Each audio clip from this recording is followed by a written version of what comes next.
আসসালামু আলাইকুম। আশা করি সবাই ভালো আছেন। আজকের এই ভিডিওটি হচ্ছে ঢাকা টু সৌদি আরবের ফ্লাইট সম্পর্কে।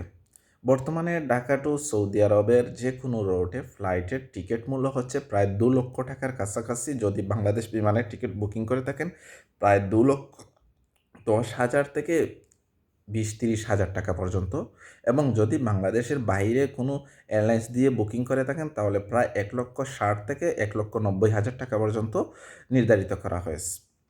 তো এটা কোনো কারসাজি না, এটা সম্পর্কে বিমান বাংলাদেশ এয়ারলাইন্সে যারা আছে তারা এটা সম্পর্কে অবহিত করেছে যে বাংলাদেশে নাকি ট্যাক্স অতিরিক্ত করা হয়েছে, এবং বিভিন্ন খাতে যে বহনটা ব্যয় বহন করা হয় সেটা নাকি দ্বিগুণ হয়েছে, যার কারণে টিকিট মূল্য ৩ গুণের উপরে চলে গেছে।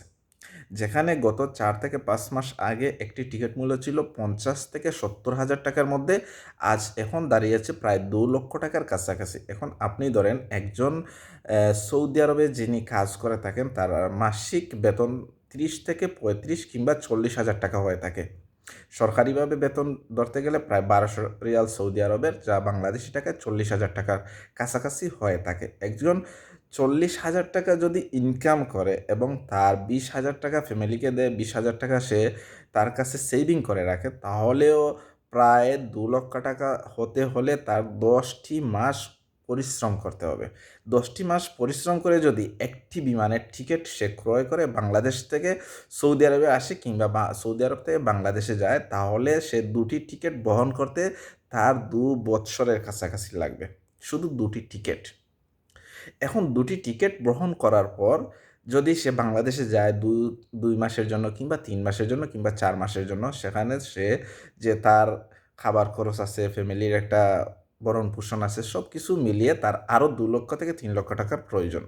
টোটাল ৫,০০,০০০ টাকা প্রয়োজন। তখন একটা প্রবাসীর জন্য ৫,০০,০০০ টাকা ২ বৎসরে কোনোভাবেই জমানো সম্ভব না।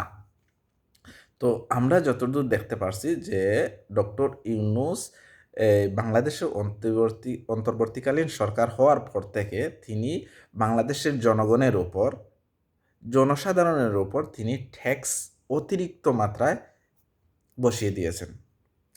তিনি গ্রামীণ ব্যাংকের প্রায় ৬০০ কোটি টাকার উপরে ট্যাক্স মওকুফ করে জনসাধারণের উপরে সেই ট্যাক্স বসিয়ে দিয়েছেন।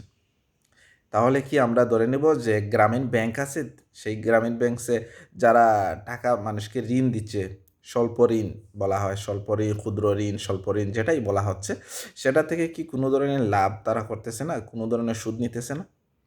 অবশ্যই নিতেছে। যদি তারা জনসাধারণের কাছ থেকে কিংবা গ্রাম পর্যায়ে বিভিন্ন পর্যায়ে তারা এই ব্যাংকটা খুলে আছে। তো এই কাজগুলা তারা যে ঋণগুলা দিয়ে থাকে, এই ঋণ থেকে তারা অবশ্যই প্রফিট নিয়ে থাকে। তা প্রফিট ১৭%, আনুমানিক ১৭-২০% প্রফিট নিয়ে থাকে। তাহলে এই টাকাগুলা কোথায় যাচ্ছে? আর কেন এটা নিজের ক্ষেত্রেই তিনি প্রযোজ্য করলেন? তিনি আসা মাত্রই ৫ বছরের জন্য তিনি গ্রামীণ ব্যাংকের ট্যাক্স কেন মওকুফ করে দিবেন?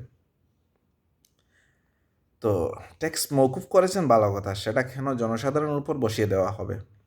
আপনি যেগুলা নিষিদ্ধ আপনি সেগুলোর উপরে ট্যাক্স জারি করেন, সমস্যা নেই। আপনি সিগারেটের উপর ট্যাক্স জারি করেন, মদের উপর ট্যাক্স জারি করেন, গাঞ্জার উপর ট্যাক্স জারি করেন, কিংবা যারা বিলাসবহুল কোনো কিছু করতে চাচ্ছে, কিংবা বাংলাদেশের মতো একটা দেশে বিলাসবহুল বলতে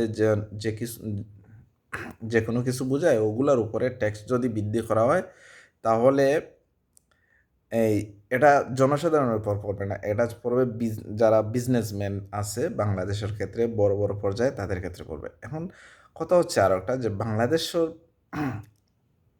এত ট্যাক্সের মাত্রা অতিরিক্ত করার কারণে জনসাধারণের জীবন অতিষ্ঠ পর্যায়ে চলে যাচ্ছে।